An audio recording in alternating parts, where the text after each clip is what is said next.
আপনারা জানেন যে সাম্প্রতিক সময় মাননীয় রেলপথমন্ত্রী বলেছেন যে কোনো কর্মকর্তা কর্মচারীর ব্যর্থতার দায় এবং তাদের চাকরির আয়ু কিন্তু 5 মিনিটের বেশি নেই। অর্থাৎ উনি বলেছেন এইভাবে যে আমারও মেয়াদ 5 মিনিট, আপনাদেরও মেয়াদ 5 মিনিট ব্যর্থতার কারণে। এখন প্রশ্ন হচ্ছে ব্যর্থতা কেন আসে? আপনারা জানেন যে সাম্প্রতিক সময়ে রেলে ডিআরএম, জিএম বা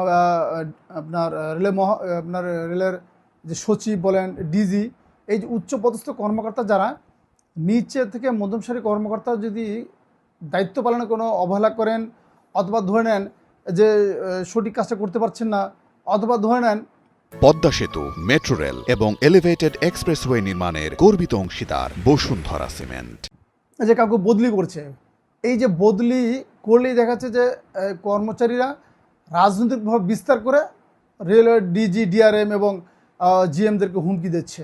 এই যে রাজনৈতিক পরিচয় যদি হুমকি দেওয়া হয় কাজের অবহেলার কারণে, দায়িত্ব পালনের অবহেলার কারণে, কোনো কর্মকর্তা কর্মচারী বদলি হয়ে যখন ডিজি, আপনার সচিব, তারপরে আপনার জিএম, ডিআরএম এদেরকে যখন হুমকি দেবে রাজনৈতিক পরিচয়, তখন কিন্তু সেই প্রতিষ্ঠান সঠিকভাবে পরিচালনা করার কোনো সুযোগ থাকে না।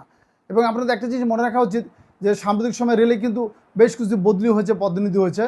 বদলিকে ইস্যু করে দেখা গেছে, আমরা লক্ষ্য করে দেখছি যে যাকে বদলি করেছে সে কোনো না কোনোভাবে তার বন্ধু বান্ধব বা রাজনৈতিক পরিচয়ে ডিআরএম, জিএম এবং ডিজিকে হুমকি দেওয়া হয়েছে যে আপনার যদি আমার পূর্বের যে পদ সেখানে যদি বহাল করা না হয় বা আমার বদলি যদি বাতিল করা না হয় তাহলে আপনাকে চেয়ার থেকে সরাই দেবো। এই যে রাজনৈতিক হুমকি দামকি, তাহলে রেল সুষ্ঠুভাবে কীভাবে পরিচালনা হবে? পরিচালনা করার সুযোগ নেই। পাশাপাশি আপনারা জানেন এই গত 1 মাসে বেশ কিছু বদলির ক্ষেত্রে আমরা লক্ষ্য করছি এবং গত কয়েকদিন আগে কিছু বদলি হয়েছে, লক্ষ্য করছি যে বদলি হওয়া মাত্রই তারা বলছে আমি ওই জায়গায় জয়েন করবো না।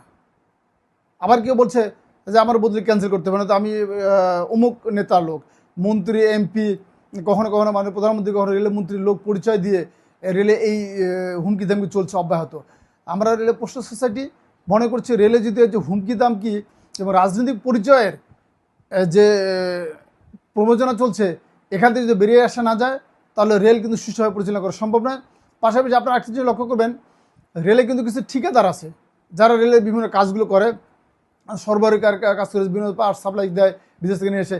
এইসব প্রতিষ্ঠান কী করে, যদি তারা ঠিকাদারি কাজ পায় তাহলে কিন্তু দেখবেন যে ডিজি, জিএম বা ডিআরএম খুব ভালো। আর যদি তারা কাজ না পায় তখন তারা করছে কি, ওই সব ঠিকাদারি প্রতিষ্ঠান এবং ঠিকাদাররা নামে বেনামে ডিআরএম, জিএম এবং ডিজির নামে দুদক, রেলপথ মন্ত্রণালয় এবং মাননীয় প্রধানমন্ত্রীর কাছে লিখিত অভিযোগ করে এবং নামে বিনামে। এই অভিযোগের কারণই হচ্ছে তারা কাজ পায় না। অর্থাৎ এমন অবস্থা হচ্ছে রেলের কিছু ঠিকাদার তাদেরকে কাজ দিতেই হবে, কাজ না দিলেই বলবে যে অমুক হচ্ছে আওয়ামী লীগের দোসর, আবার দেখা যায় আওয়ামী লীগ ক্ষমতা দিলে বলবে বিএনপি দোসর। এই জন্য দোসরের রাজনীতি শুরু হয়েছে রেলে। রেল কীভাবে সুষ্ঠুভাবে পরিচালনা হবে সেই দিকে কারো দৃষ্টি নেই। পাশাপাশি আপনারা জানেন মাননীয় রেলপথ মন্ত্রী যে কথা বলেছেন যে রেল সঠিকভাবে পরিচালনার ক্ষেত্রে উনি বলছেন যে কথাটা বারবার বলছি আমি, যে ওনার মেয়াদ 5 মিনিট এবং দায়িত্ব অবহেলার কারণে তাদের মেয়াদ 5 মিনিট। আপনি রেল যদি সুষ্ঠু পরিচালনা করতে হয়, দুর্ঘটনা যদি না ঘটে তার জন্য যেটা করতে হবে, আপনারা জানেন একসময় রেলে গ্যাংহাট ছিল, যারা প্রতি 8 ঘন্টা পর একটি গ্রুপ রেল লাইন দেখতো যে কোথাও রেল লাইন ভাঙা আছে কিনা, কোথাও ক্লিপ খুলে গেছে কিনা, কোথাও ত্রুটি আছে কিনা। এখন কিন্তু সেই গ্যাংহাট বিলুপ্ত হয়ে যাওয়ার কারণে হয়েছে কি, রেল ঠিকমতো সংস্কার হচ্ছে না। পাশাপাশি আপনারা জানেন যে গত 5 বছরে যে জনবল নিয়োগ করা হয়েছে, এই জনবলের কিন্তু 20% সার্বক্ষণিক রাজনৈতিক মিটিং মিছিল নিয়ে ব্যস্ত থাকে, বাকি 20% প্রক্সি চাকরি, অর্থাৎ চাকরি পাওয়ার পরে তারা চাকরি করে না, মেধাবী নামে যোগ্য, খুব মেধাবী তারা চাকরিতে আসছে, কিন্তু তারা সঠিকভাবে দায়িত্ব পালন না করে কামলা দিয়ে চাকরি করাচ্ছে। এই কামলারা কিন্তু সঠিকভাবে দায়িত্ব পালন করে না।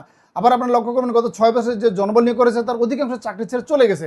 এই যে জনবল সংকট, একটা দৃষ্টান্ত দেখাতে পারি, রেলে আরএনবি প্রায় 3500 জনবল, সেখানে কিন্তু জনবল আছে 1800, অর্ধেক জনবল নাই। তাহলে রেলের নিরাপত্তা কীভাবে নিশ্চিত হবে? এখানে তারা তো সঠিকভাবে দায়িত্ব পালন করতে পারবে না। এই যে চলমান যে অব্যবস্থাপনা তৈরি হয়েছে, আমরা রেলের প্রশাসনে মনে করছি এই অবস্থাতে বেরিয়ে আসতে হবে এবং রাজনৈতিক পরিচয় হুমকি দমকে বাদ দিয়ে রেলের জন্য ডিজি, জিএম এবং ডিআরএম যে রেলের জন্য সুষ্ঠুভাবে পরিচালনা করতে পারে সেই দিকে রেলপথ মন্ত্রী এবং মাননীয় প্রধানমন্ত্রীর দৃষ্টি আকর্ষণ করছে। এবং আমি রেলের শ্রমিক কর্মচারী সহ ট্রেড ইউনিয়নকে অনুরোধ করবো, রেল বাঁচলে আপনারা বাঁচবেন, আর রেল যদি না বাঁচে শুধু রাজনৈতিক মিটিং মিছিলে সবাই ব্যস্ত থাকেন তাহলে কখনোই কিন্তু সুষ্ঠুভাবে রেল পরিচালনা সম্ভব নয়।